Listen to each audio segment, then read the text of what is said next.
I'm Robert Smith. I'm an Information Advice Manager at Age UK Shropshire, Telford Wrekin. As such, I run all the advice services and information services.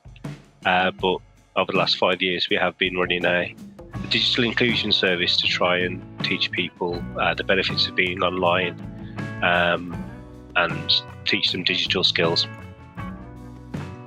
We've been running the project in different guises for around 5 years now, following the shift of essential everyday services and council services making changes from being sort of face-to-face and community-based to a shift towards being digital by default and online only.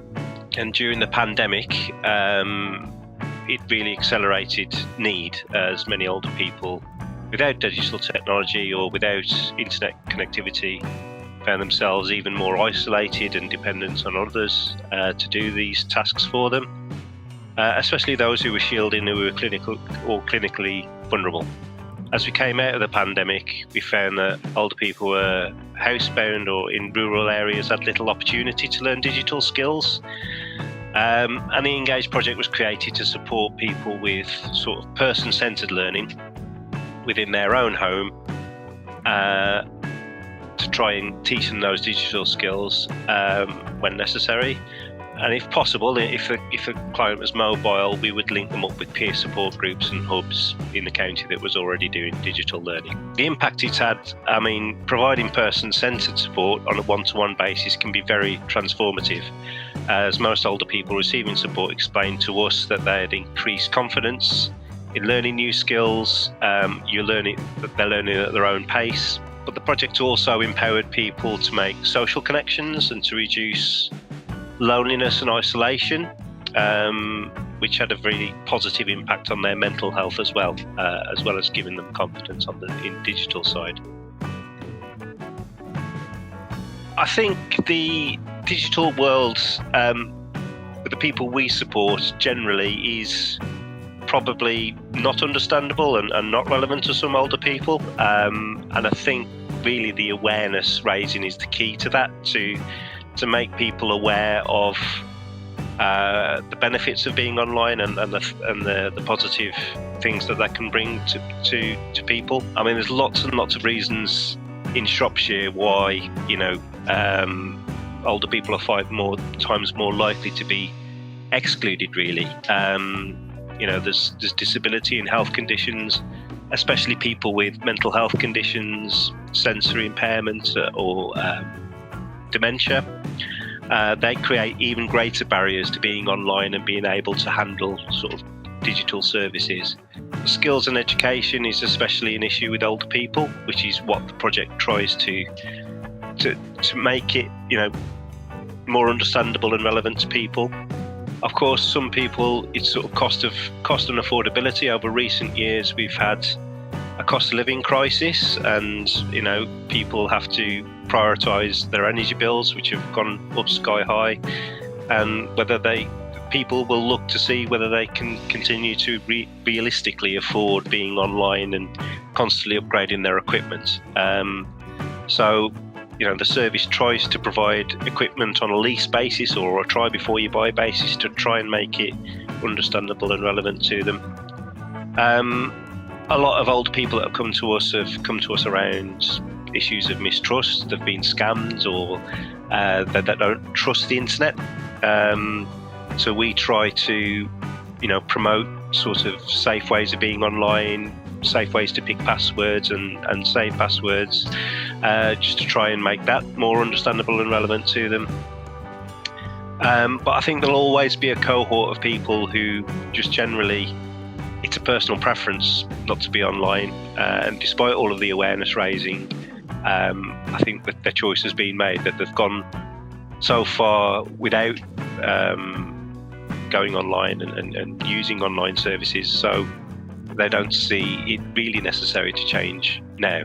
And for those people, I think you still have to sort of push back and ensure that the relevant organisations are making reasonable allowances and trying to support people that have made that personal choice.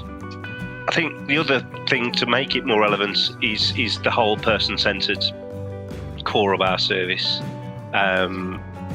to understand what are the barriers I've just mentioned that older people are facing, and as I said, provide equipment, support with understanding the barriers that are facing and helping them to overcome it on a person-centred basis. We've been working with volunteers at Age UK Shropshire, Telford Wrekin for just over 75 years. I wouldn't say that our sort of approach to managing staff and volunteers have changed for all of the projects that we deliver. So, we've got this sort of Digital Champions programme, which has been spearheaded by the national charity, and all of the resources and sort of things coming from that we try to implement locally. We've also got other sort of key digital resources like the Learn My Way pathway and the Good Things Foundation and everything they're doing. So we try to weave in what already exists, areas of good practice, and weave that into our staff and volunteer sort of workload and try to support people in a person-centred way using those resources. I don't think sort of staff have to be digital experts. You don't have to be Bill Gates to try and teach people the benefits of being online. I think just having the basics, having some patience and a little enthusiasm around teaching people the benefits of being online, I think that goes a long way, goes much further than being, an expert on different devices and digital skills. I think there's just been a few really eye-opening things that we've been coming across, especially when delivering one-to-one home-based support. It's around those people with sort of memory loss, with sight loss, that are really struggling, that perhaps were digital natives but are now really struggling to continue to do it. And that's where it's been really difficult and our biggest learning curve in order to try and support people with accessibility settings. Quite a lot of older people we visited have been upsold broadband packages, or upsold broadband packages they really don't need, feel that people have been missold products. We had one older person that had their router in a drawer, so hadn't used their internet, though they were paying for it continually. And when they rang to cancel the broadband, they ended up upgrading it to a further sort of fibre connection broadband, and the internet wasn't being used. So I think that's another sort of eye-opener, really, that this space doesn't seem to be regulated in terms of supporting people to have the connectivity they need and have the connectivity that supports them individually.